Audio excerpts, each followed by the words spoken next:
as we dive into Chapter 5, it's time to hear the patient's perspective on the treatment. I think what is happening to me, talking to you, is really helping me. I think talking, because I have nobody to talk to other than David, and I think he's sick to death of it all anyway. So I think it's making me feel less, vulnerable and alone, because I felt originally that my fear was me not coping properly, and I couldn't work it out, so it was making me miserable and unhappy. But talking about it and making me understand it's not my fault that I'm this way, it's part of the trauma, is helping me. I feel better. Your thinking has changed, hasn't it? Now, if I'd have said to you 5 years ago, let's get in the car and let's go to the beach. I'd say great. Right. And there wouldn't have been any worry about hurt No. or damage or injury or car at all.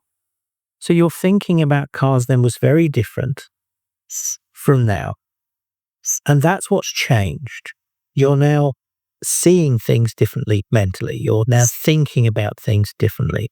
Now, of course, if we see something as dangerous, has the potential to hurt us, we're probably going to avoid it, aren't we? Yes.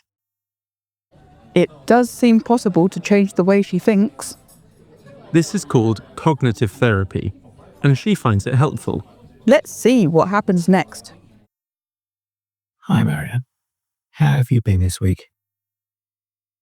I've been very good. In what way? Well,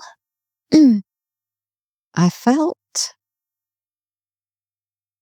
better after seeing you last time, and I took everything on board, and I've been doing this relaxation every day, not twice a week, every day, every morning, about a quarter of an hour, and I'm getting really spot on. I feel very much better. I can relax quite quickly and feel better, right? I know it might sound, I don't know if it might sound odd to you, but I do feel better in the car as well. I'm trying, when I'm sitting in the back, to relax in the car. Now, this is building on what we were talking about just a minute ago. I want you to think about the fact what I'm going to do is get you to write this, because you'll be able to read your own handwriting much easier than you probably be able to read mine later, because I want you to keep this and so that you've got it as an example later on. So we've got 7 columns in here. This is what we call a thought record, our journal.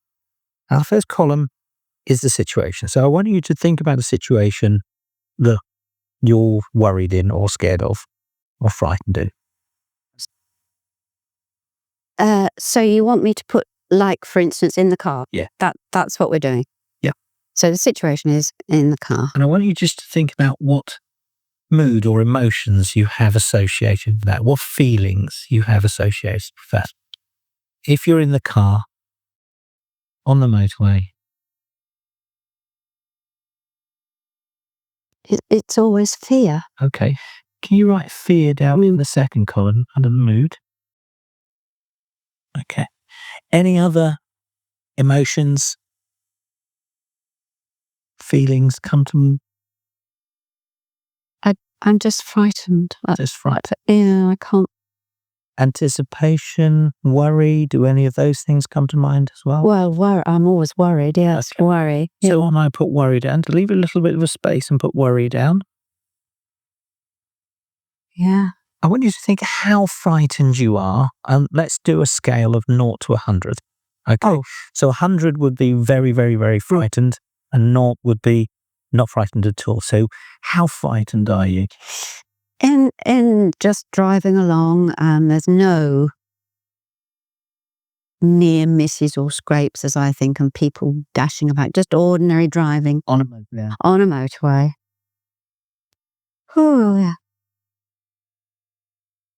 I would say 50%. I would say 50. Put 50% just under fear. What I want you to do in the next column is just write down any thoughts, i.e. that's what goes on in your head, not how you feel, or any images that come to mind when you're in the car. So you're in the car and you're feeling frightened and you're feeling worried. What sorts of thoughts come into your head, or what sort of images come into your head? I just think something's going to hit us. Right, that's where something's going to hit us. Okay, that's the thought that comes into it. That's the thought. Excellent. So what you've managed to do by looking at your thinking is reduce your feelings. Right. And the more that we do this, the more the head will calm down and won't actually sit in the car so tense, so frightened, so worried. And that will help again the relaxation. If you're doing the relaxation, but also doing your head and say, well, actually, although I'm sitting here tense, frightened, do I need to be? Let me look for the reasons why I should be and the reasons why I don't have to be. If I can change my thinking, perhaps I can sit in the back of the car and thinking, actually, I'm fine in the car when I drive. Why should it be any different if David drives? We start to change the way we feel. So we start to undo the vicious cycle that maintains the anxiety and the negativity. And we start to find there's a positive note to this, isn't there? Yes. That's a much more positive statement, but still a realistic statement. And if you feel much more positive, you feel more positive. Will the positivity seen in this chapter lead to success?